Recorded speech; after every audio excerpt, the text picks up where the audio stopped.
bom que podemos voltar a nos encontrar para juntos celebrarmos a Deus e a fé que Ele nos concede e a certeza que Ele nos dá de estar conosco, presente em nossas vidas, nos dando a oportunidade também de conhecê-lo, o que de fato preenche a existência de todo e qualquer ser humano.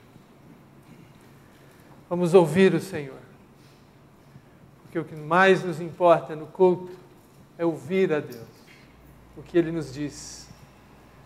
E como consequência disso, saber que Ele também nos ouve em nossos louvores, em nossas orações.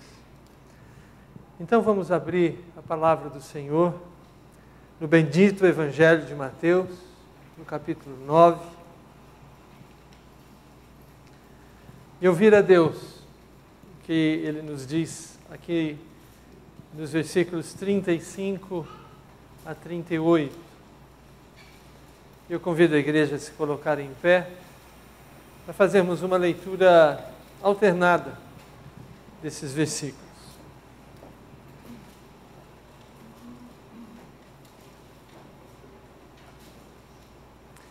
E percorria Jesus todas as cidades e povoados, ensinando nas sinagogas, pregando o evangelho do reino e curando toda sorte de doenças e enfermidades.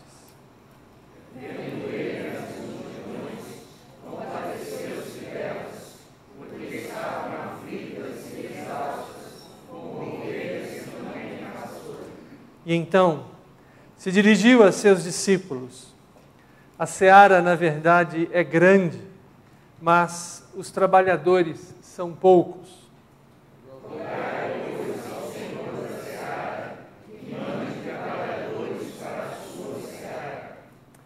Bendita seja a palavra de Deus, que nos fala de modo fiel e vivo quem é Jesus e a sua realização ainda hoje. Vamos falar com Deus em oração e eu vou convidar o pastor Ricardo para nos conduzir. Ricardo, por favor, ao Senhor numa palavra de oração. O microfone está chegando aqui a você.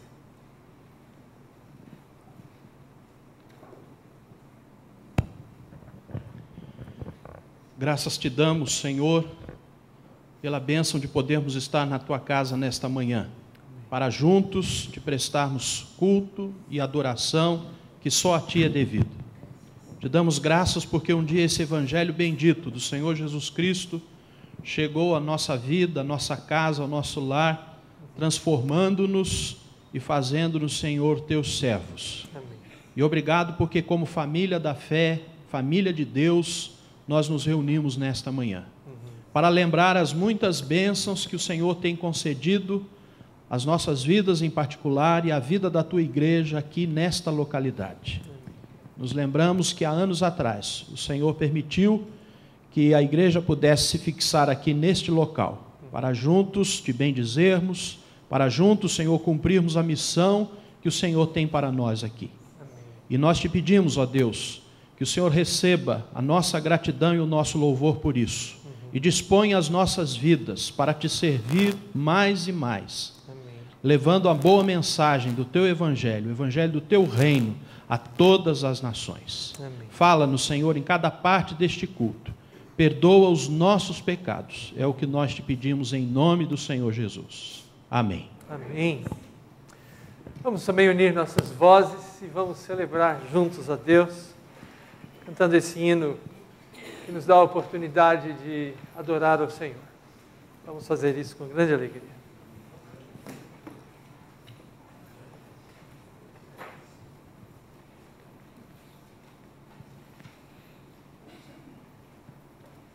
Senhor.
Queiram se assentar, queridos. Vamos voltar a abrir as nossas Bíblias no Evangelho de Mateus. Dessa vez no capítulo 16. Mateus 16.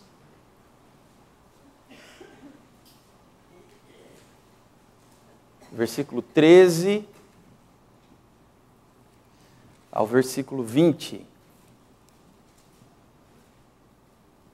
Mateus 16, do 13 ao 20, nos diz assim o Evangelho. Indo Jesus para os lados de Cesareia de Filipe, perguntou aos seus discípulos: quem diz o povo ser o Filho do Homem? E eles responderam: uns dizem João Batista, outros Elias, e outros Jeremias ou algum dos profetas. Mas vós, continuou ele, quem dizeis que eu sou? Respondendo Simão Pedro disse: tu és o Cristo, o Filho do Deus vivo.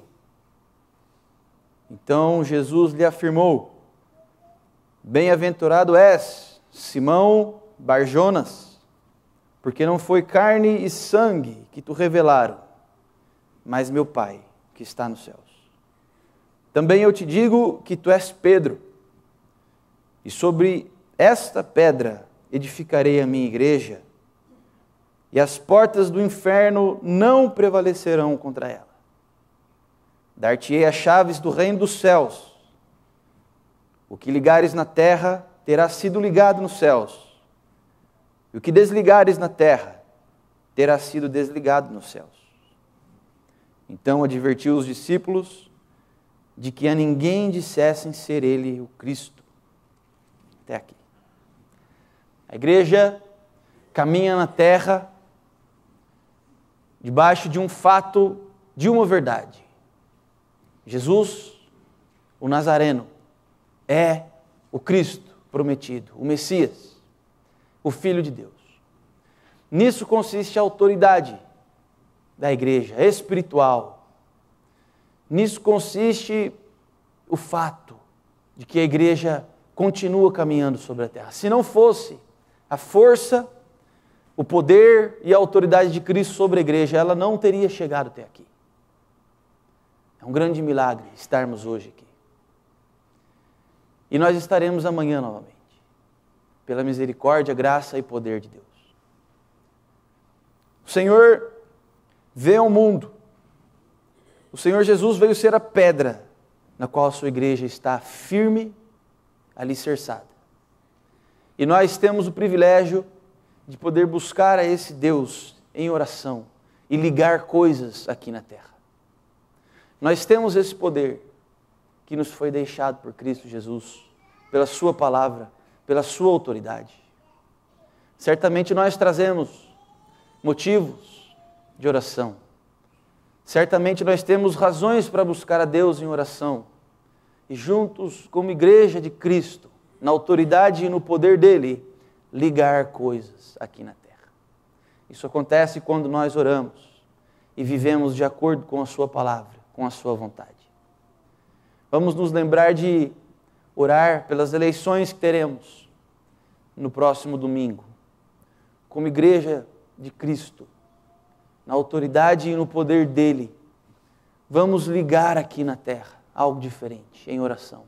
Vamos clamar a Deus pelo nosso país, pelos nossos governantes.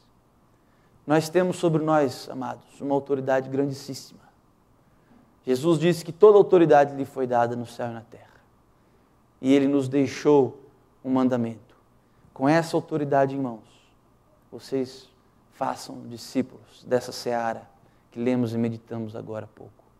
Lembremos de orar pelo nosso país, pelas pessoas à nossa volta, de ligar aqui na terra coisas para serem ligadas também no céu. Vamos orar silenciosamente durante alguns instantes, lembrando dos motivos e razões do nosso coração que nos levam até Deus e também do nosso país, das eleições na próxima semana. Oremos.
Senhor nosso Deus, nosso Pai de amor e misericórdia,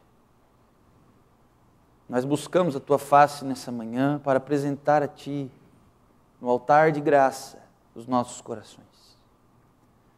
Muitas vezes um coração abatido, ó Deus, muitas vezes um coração machucado. Tu nos conheces profundamente, Tu sabes a nossa estrutura, sabes que somos pó. Mas nós queremos, ó Deus, elevar em oração a Ti as nossas almas, sabendo que em Ti, ó Deus, nós encontramos refrigério e paz. Ó Deus, toma conta dos nossos lares, famílias. Toma conta, ó Deus, daquelas situações que tiram a nossa paz, o nosso sono. Tu és poderoso, ó Deus. E nesses momentos de oração, Tu nos mostras a Tua grandeza. Acalenta o nosso coração, envolve a nossa alma, Senhor. Abraça-nos. Ó Deus, de uma forma especial também queremos colocar diante de Ti o nosso país, que há muito tempo vem sofrendo com o homem mau, com a corrupção, com o descaso, com o homem egoísta e mesquinho, ó Deus, que não considera a sua missão de cuidar do povo. Ó Deus, há quanto tempo nós padecemos, lutamos, sabemos, ó Deus, que o nosso país precisa de um milagre. Por isso nós aqui na terra, como o Senhor disse, ó Deus, ligamos um novo tempo para o nosso país. Por favor, Senhor, nós clamamos a Ti que nessas eleições algo diferente aconteça, Pai. Nós não podemos deixar de ter a esperança, Senhor, porque nós conhecemos o tamanho do nosso Deus. E sabemos, Pai amado, que Tu tens poder para anular no nosso país o carnaval, ó Deus, as festas pagãs, o pecado, o roubo, a ganância, a corrupção. Ó Deus, por mais difícil que seja enxergar através da neblina, nós não podemos perder a esperança, porque Tu és o nosso Deus. E o Teu poder é infinito, Pai. E o Senhor no passado já fez coisas assim. Pedimos, por favor, Deus, coloca a Tua mão sobre o Brasil, que no próximo domingo algo diferente aconteça, Pai. Algo que esse país jamais viu. Ajuda-nos, conduz-nos, dirige-nos, para que nós possamos acertar no momento de votar, de apoiar e de orar pelos nossos governantes. Deus, sê por nós Te pedimos e rogamos em nome de Jesus Cristo, Senhor Salvador nosso. Amém. Amém. Tua vontade faze, ó Deus, esse é o nosso desejo. Deus, cumpra a Sua vontade em nós e no nosso país. O Maestro Flávio Gig, vamos conduzir a Deus nesse hino de adoração. Vamos nos colocar de pé para cantar, meus queridos?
Antes de nos assentarmos, vamos nos cumprimentar com grande alegria, como irmãos e irmãs no Senhor.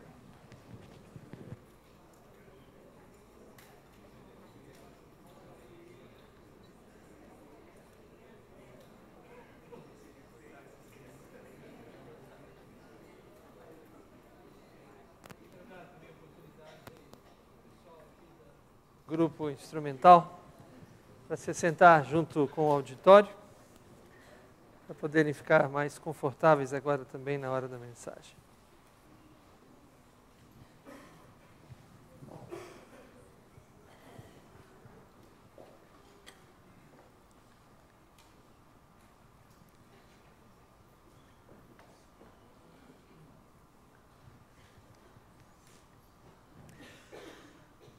Nós voltamos a abrir as nossas Bíblias no Evangelho de Mateus, capítulo 16.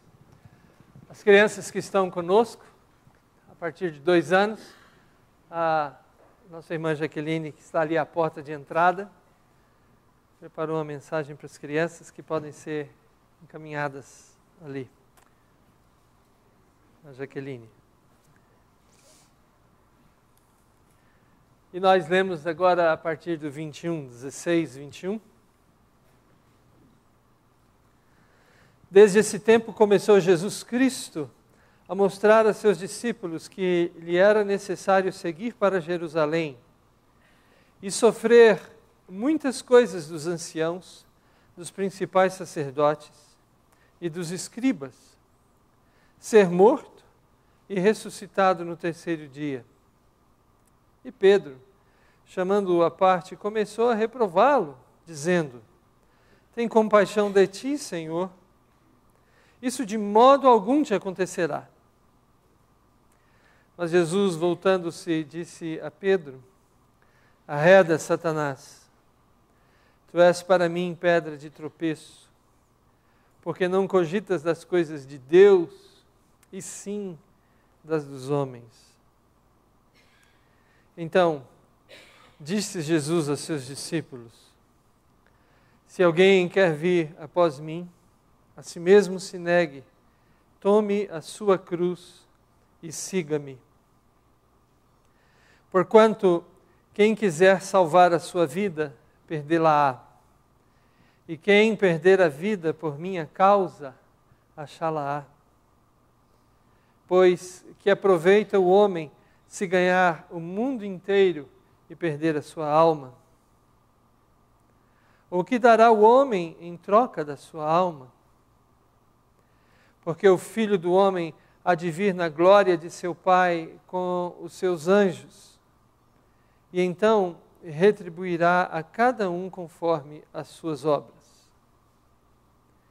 Em verdade vos digo que alguns há dos que aqui se encontram, que de maneira nenhuma passarão pela morte, até que vejam vir o Filho do Homem no seu reino. Hoje nós estamos lembrando do dia que a nossa igreja deu um passo importante na sua história. Ela, tendo começado nos anos 50, aqui no nosso bairro, desde o seu início, ela foi hospedada nas dependências do Seminário Presbiteriano do Sul. Mas em um determinado momento, os líderes de então perceberam que era importante ter o seu endereço próprio. Então foram atrás desse endereço próprio e depois de pesquisa, decidiu-se por comprar essa propriedade onde nós estamos. Então começaram as tratativas para adquirir essa propriedade, esse terreno. A igreja foi desafiada a investir nisso, respondeu, e aqui, então, depois de adquirido esse terreno, começaram-se as obras para estruturar um prédio para acomodar a igreja. E a igreja novamente, cada pessoa envolvida respondeu, se envolveu, Foram feitos assim muitos mutirões, naquilo que era possível fazer com gente que não era do ramo da construção, mas podia contribuir de alguma forma. A obra começou, foi adiante, e no último domingo do mês de setembro do ano de 1968, foi feito aquele momento especial onde deixou-se as acomodações do seminário com muita gratidão a Deus por todo o tempo que a igreja esteve lá.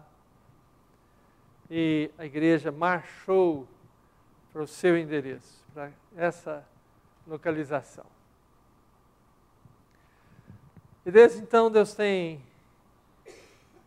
feito prosperar o trabalho para a glória dele aqui nesse lugar. A história da nossa igreja, nesse quesito, é uma história que reflete, irmanada, muitas outras histórias de muitas outras igrejas, na cidade, no país e mundo afora. O que acontece quando cogitamos os pensamentos de Deus e quando resolvemos levar a sério a vontade de Deus, o caminho de Deus. O que nós encontramos ao ler aqui nesse texto é Jesus Cristo inquirindo os seus discípulos sobre a sua imagem que estava na cabeça das pessoas que estavam afluindo para onde Jesus Cristo ia. Até esse momento, tudo no ministério de Jesus Cristo atraía as pessoas. As curas que ele realizou, as palavras que ele disse, a sua postura diante da realidade do mundo que ele viveu. Então a popularidade de Jesus Cristo estava assim no seu mais alto índice. Aonde ele ia, as pessoas, sabendo que ele estava naquela região, afluíam, corriam ao seu encontro. E os seus discípulos estavam convivendo com tudo aquilo. E Jesus então perguntou a eles: o que as pessoas dizem sobre mim, sobre o Filho do Homem? E eles o responderam. Uns dizem João Batista, porque João Batista também era um homem carismático que atraía multidões. Outros dizem Elias, porque Elias também foi um profeta que, apesar de ter vivido há centenas de anos antes, continuava como sendo o profeta no imaginário do povo de Israel. Jeremias, outro profeta também que causava grande impacto no imaginário de Israel. Mas Jesus Cristo então reformulou a sua pergunta e disse a seus discípulos: mas vocês que estão comigo, perto de mim, quem vocês dizem que eu sou? E nesse instante, Simão Pedro, tendo de Deus a revelação, respondeu de maneira verdadeira e poderosa: tu és o Cristo, o Messias, prometido por aqueles profetas. Tu és o Filho do Deus vivo, tu és Deus conosco, entre nós. Jesus Cristo respondeu a ele: tu és bem-aventurado, Simão, filho de Jonas, porque não foi carne e sangue que te revelaram, mas meu Pai que estás nos céus. E eu digo que você é Pedro, e sobre esta pedra edificarei a minha igreja.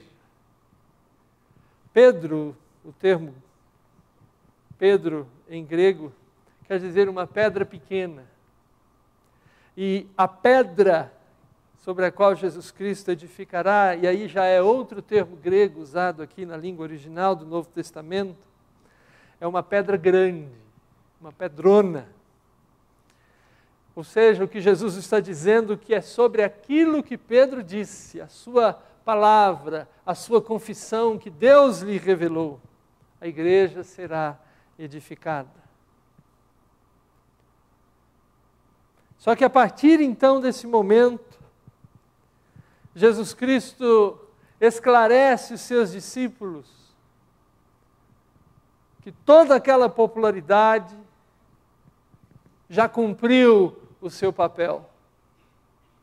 Os milagres que ele realizou já atraíram as pessoas, para que essas pessoas, por causa desses sinais, ouvissem o Evangelho, ouvissem sobre o reino de Deus, que estava ali, sendo materializado na frente das pessoas, pela vida e pelo que Jesus fez. Então Jesus Cristo fala, uma nova fase vai começar. E isso nós encontramos no versículo 21. Jesus Cristo começou a mostrar a seus discípulos que lhe era necessário seguir para Jerusalém e sofrer muitas coisas dos anciãos, dos principais sacerdotes e dos escribas, ser morto e ressuscitado no terceiro dia. Nessa nova fase que Jesus diz a seus discípulos que está começando, é uma fase diferente do que eles experimentaram até aqui. Agora Jesus Cristo está caminhando para Jerusalém, a última viagem que ele fará àquela cidade em companhia de seus discípulos, mas não uma viagem para assumir o governo da cidade, o governo do país, mas para ser entregue nas mãos das autoridades, para sofrer nas mãos dessas autoridades. Essa é uma palavra que os discípulos têm grande dificuldade de assimilar. Porque o ser humano cogita do que lhe é próprio, das coisas humanas. O ser humano quer ouvir o que lhe agrada.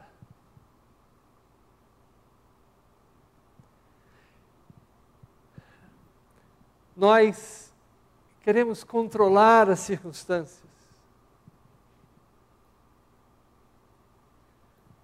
Por isso essa palavra de Jesus Cristo é tão dura para os seus discípulos. Ela é tão diferente de tudo que eles estavam experimentando. Muito embora Jesus Cristo já tivesse orientado os seus discípulos nessa direção, mas agora, quando ele fala claramente a eles do que está prestes a acontecer, Jesus Cristo é repreendido. Repreendido pelo mesmo discípulo que há poucos instantes recebeu uma revelação de Deus sobre quem é Jesus, o Cristo, o Messias. Mas na cabeça de Pedro, como na cabeça dos outros, e como no imaginário de todo Israel, o Messias não é aquele retratado pelos profetas, especialmente o profeta Isaías, capítulos 52 e 53, o servo sofredor. Na cabeça de quem vivia naqueles dias em que Jesus e seus discípulos viveram, o Messias era Judas Macabeus. Judas Macabeus, que havia vivido cerca de 160 e poucos anos antes de Cristo. Quando os Ptolomeus governavam a região de Israel, os judeus se revoltaram e conseguiram vencer os Ptolomeus, expulsando-os dali, e por cerca de 100 anos, do ano 166 até o ano 63, os judeus governaram a si mesmos, o que não acontecia por centenas de anos. Quando Alexandre o Grande, no ano 330 e poucos, invadiu e governou, depois de Alexandre o Grande, veio os seus generais que o substituíram no governo daquela região. Mas por 100 anos, liderados por esse homem chamado Judas Macabeus, os judeus conseguiram se governar. Então, na cabeça de um judeu normal, nos dias de Jesus Cristo, o Messias era um homem semelhante àquele, que iria se levantar e expulsar os invasores, no caso, nos dias de Jesus, os romanos, que desde o ano 63 estavam governando ali, aquela região. Portanto, quando Jesus Cristo diz que iria se entregar nas mãos das autoridades e morrer, isso não cabia dentro da mente deles. Não é esse tipo de Messias que nós precisamos. Nós precisamos daquele outro tipo, do Judas Macabeus. Então, Jesus é repreendido, como quem não entende o que fala.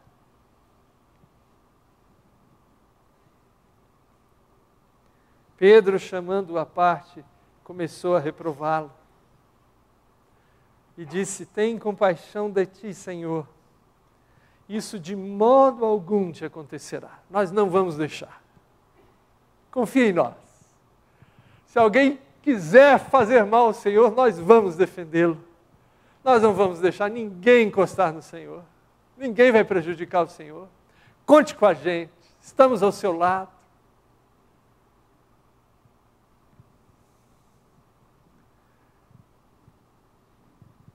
Esse é o homem natural. Esse somos nós. O homem que, com suas boas intenções, quer fazer prevalecer o seu entendimento da vida, das circunstâncias que o cercam.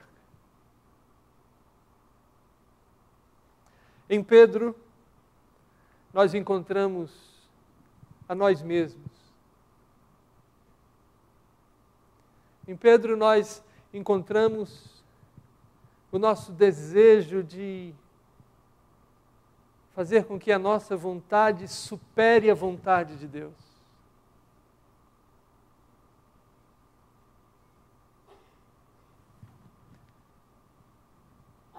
Mas Jesus, voltando-se, disse a Pedro: arreda, Satanás. E eu acho que eu digo isso aqui de maneira calma, porque eu imagino que Jesus Cristo não falou com a minha calma.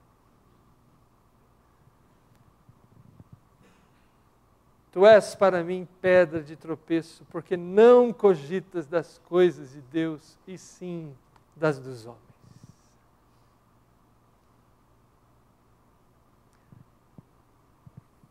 Satanás está vivo, sim.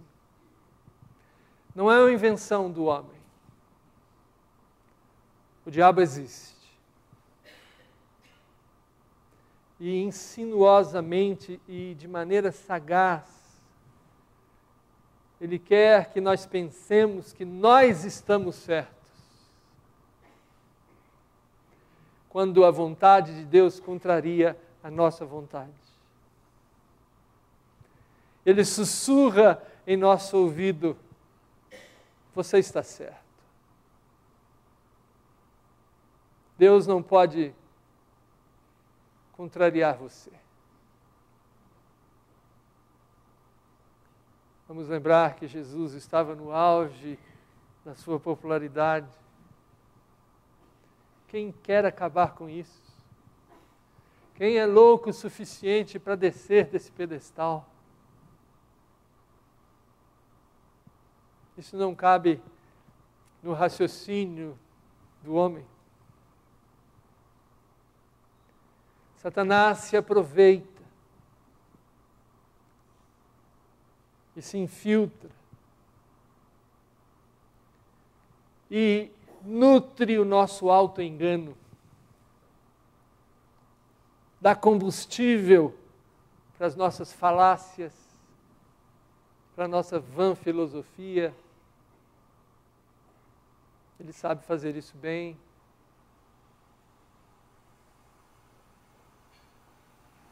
E o mesmo homem que há pouco tinha recebido uma revelação de Deus sobre o messianato e a divindade de Jesus Cristo, agora recebe uma repreensão veemente do Messias.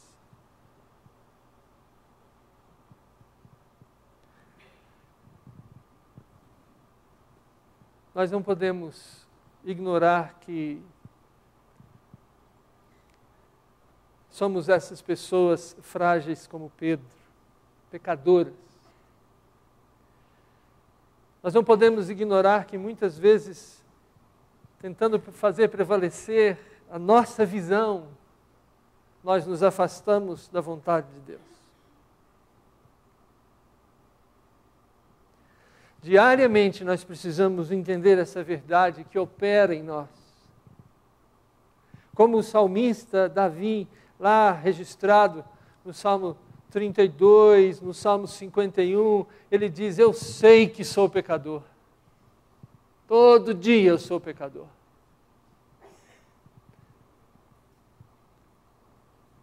Nós temos dificuldade de ouvir a voz de Jesus Cristo. Quando a voz e a palavra do nosso Senhor contraria aquilo que nós pensamos.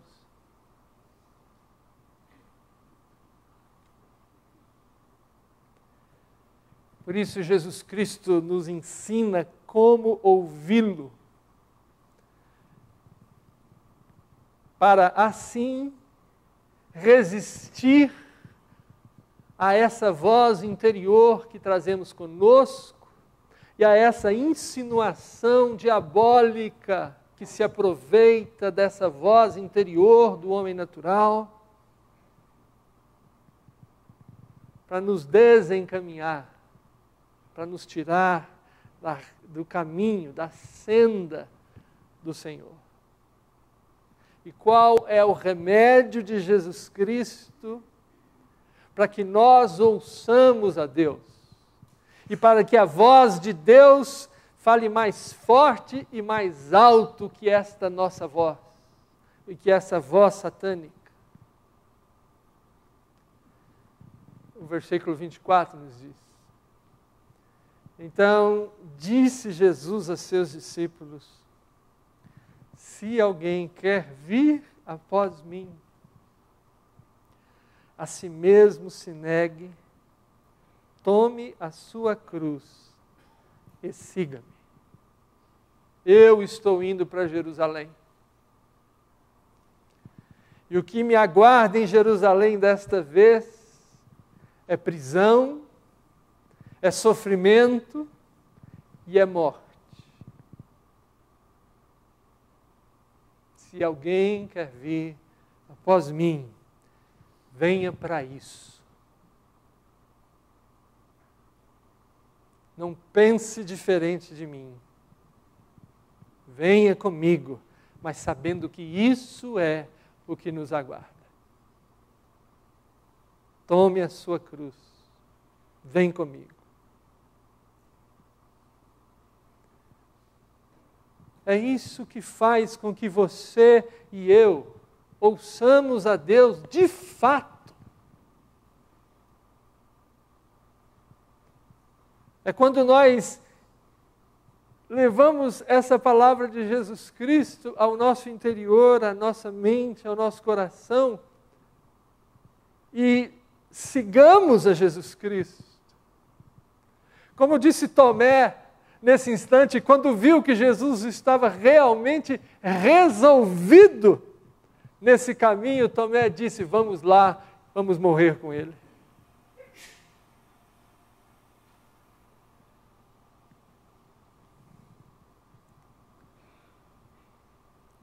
Quando nós estamos prontos a entregar inteiramente a nossa vida. Porque cruz é símbolo dessa entrega plena, total.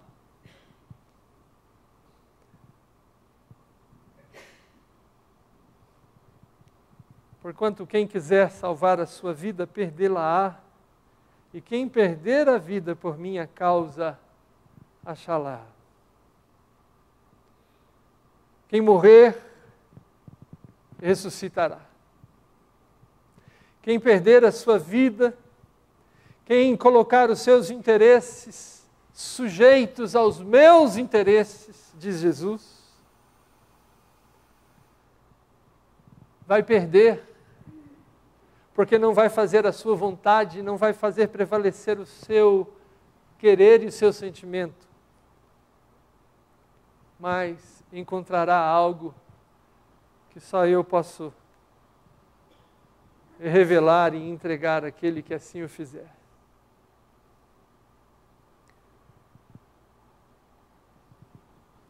Porque não há nada mais importante para o ser humano do que a sua alma, do que o senso de eternidade e onde ele estará. Nós que nos apegamos tanto a esta vida breve, que temos os nossos sentimentos tão confundidos nesta vida. Mas o mais importante, Jesus Cristo diz, é a nossa alma.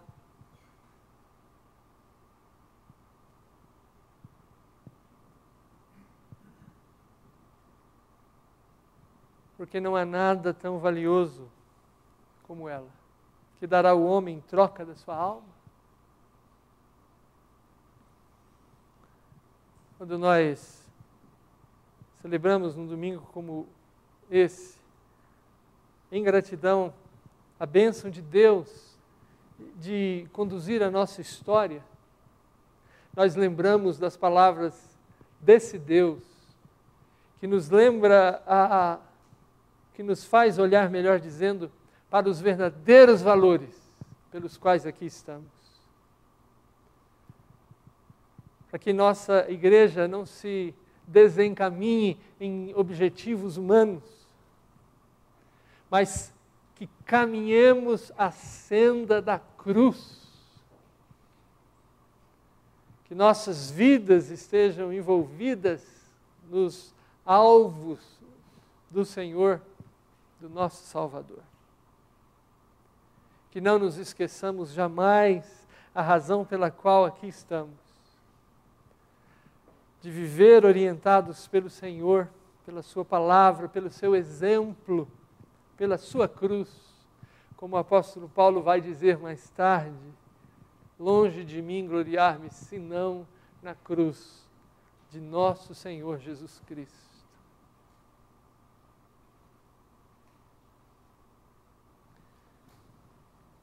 Esse é o caminho. Esse é o desafio para aqueles que querem andar por ele. De ouvir o Senhor.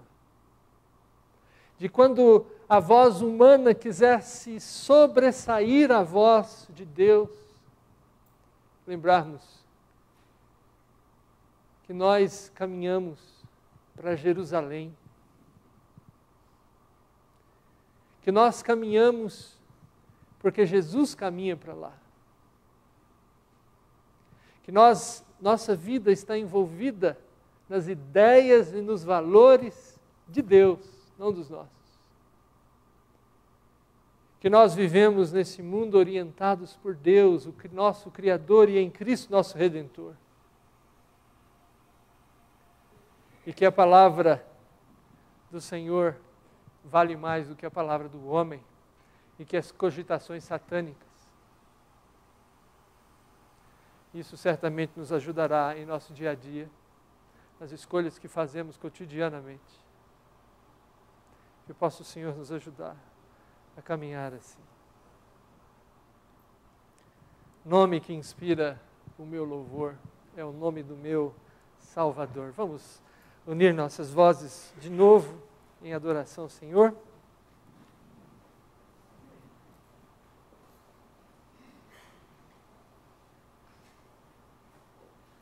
Nós vamos nos colocar em pé. Enquanto cantamos, podemos também consagrar ao nosso bom Deus nossos dízimos e as nossas ofertas.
orar. Senhor, nesta manhã, nós somos agradecidos porque o Senhor tem sustentado essa casa, tem abençoado vidas, tem atraído pessoas a Ti, tem revelado a elas que Jesus é o Salvador, é o Cristo prometido, é Deus e homem, o resgatador de todo aquele que nele crê. Por isso estamos aqui, ó Deus, nesse momento, porque a fidelidade do Senhor e a bondade do Senhor aqui nos trazem. E o que esta igreja tem conseguido na sua história é resultado disso, de quem o Senhor é, do que o Senhor faz. E aqui, ó Deus, recebe a nossa adoração sincera, a nossa gratidão genuína, porque o Senhor é o fruto, é a origem da nossa vida. Assim, ó Pai, sê conosco, que a história que ainda temos pela frente seja bendita, de fidelidade a Ti, de reconhecimento de quem o Senhor é, do que o Senhor é capaz de fazer. Ó Senhor, aumenta a nossa fé, alicerça a nossa vida cada dia mais na rocha da Tua verdade. Ajuda-nos a ouvir com mais clareza o que o Senhor nos diz. Ajuda-nos, ó Deus, a caminhar no caminho do Senhor, que Jesus nos mostrou qual é.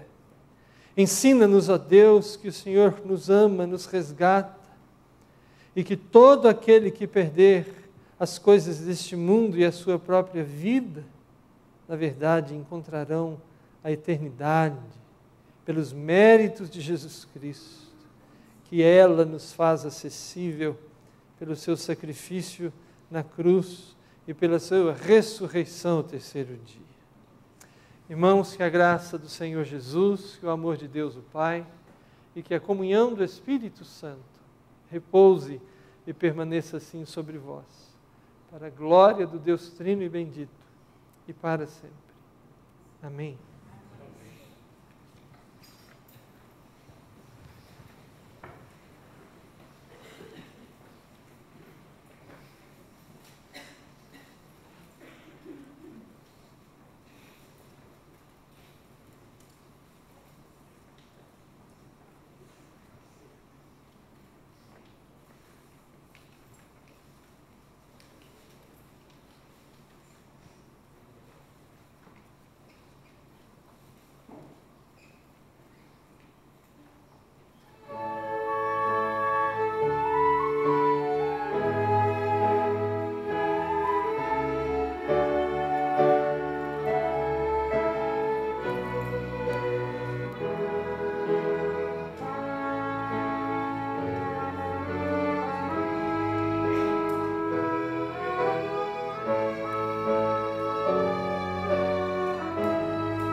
queremos saber se tem alguém que está aqui conosco nessa manhã, que está nos visitando. Se tiver, pudesse colocar em pé um instante, por favor. Gostaríamos de reconhecer. Acredito que não.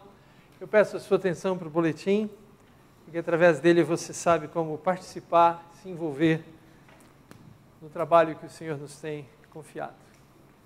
Agora vamos nos reunir em várias salas aqui no nosso prédio para continuar a olhar a palavra de Deus.